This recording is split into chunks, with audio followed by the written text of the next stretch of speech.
Good afternoon, everybody. It's the afternoon of October 1st. This morning is when I left Cajon Pass.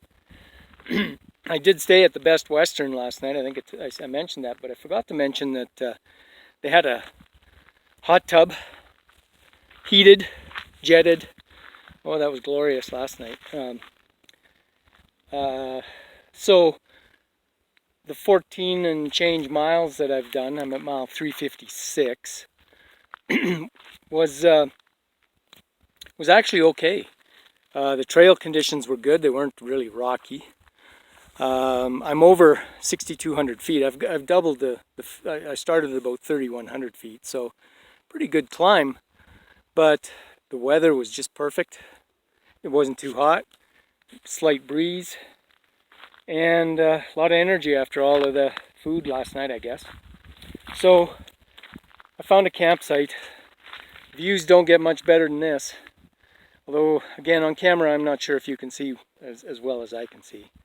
But I'll go back over here. Back there somewhere, about a little over an hour away, is Anaheim, Disneyland. So from Cajon Pass, I could have hitchhiked to Disneyland and got there in an hour. But I'm going the other way. So I'm headed the other way. But I should be there. I could be there tomorrow. I've only got 13 miles to go, but I'm going to do 11 miles, stay at a campground, and then get down to Wrightwood the day after tomorrow. In the meantime, I thought maybe I'd show you my tent. I don't think I've done this before. In May, when I hiked, I have a two-man tent that I brought with me, and it's really not much bigger than this, but a little roomier, and it uses the foldable aluminum rods that you clip the tent to, and I thought it was a good tent, and I still have it. I'm going to use it for other camping that I might want to do, car camping or whatever, but backpacking, this is the tent. That two-man tent I had weighed just right around 5 pounds, which wasn't bad, I thought. This tent, excuse me, it's a Sierra Designs FL1, which I think stands for Featherlight, weighs 2 pounds. And when I set it up, I'm not going to show you how I do that, but because you can actually go to their website and see that if you're interested. But it sets up fairly easily. And the thing I like about it, a couple of things. And by the way, usually I don't have the luxury of tying off ropes to trees and stuff. It just helps, though, right? Keeps the tent nice and taut. And I'm really lucky so far there's no wind, and I'm hoping the night will stay that way, because if it does, this is going to be a great spot to camp. If it gets windy, not so much.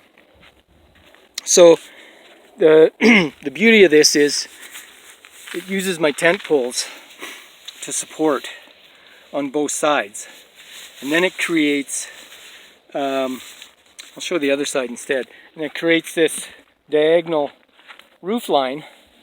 So actually inside there's a fair amount of room to sit up, so when I'm getting ready to go to bed I can actually sit up and quite comfortably do that. So there's one of my tent poles. You just expand it until it tightens it, and then inside it's a two-piece. Sorry about that. Let's see if we can picture this. That's called a nest, and the nest clips in to the fly, and then inside the nest is my sleeping bag. It's a MEC Draco. I'm gonna get out of there. It's hard to bend over. 9 degree below Celsius bag. So that doesn't mean that at 9 below you're going to be comfortable. It just means you're going to be safe. So the other night it was 2 degrees when I got up, and it actually was a little bit cold, but not bad. It was pretty good. So that's my tent. And then over here I set up a couple of rocks to sit on, and you might be able to see the spot sending its message to the other end of the world, telling people that I'm okay, or at least where I am. So that's it for now. I don't know if that tent explanation help much, or if you're able to see too much, but I do like it.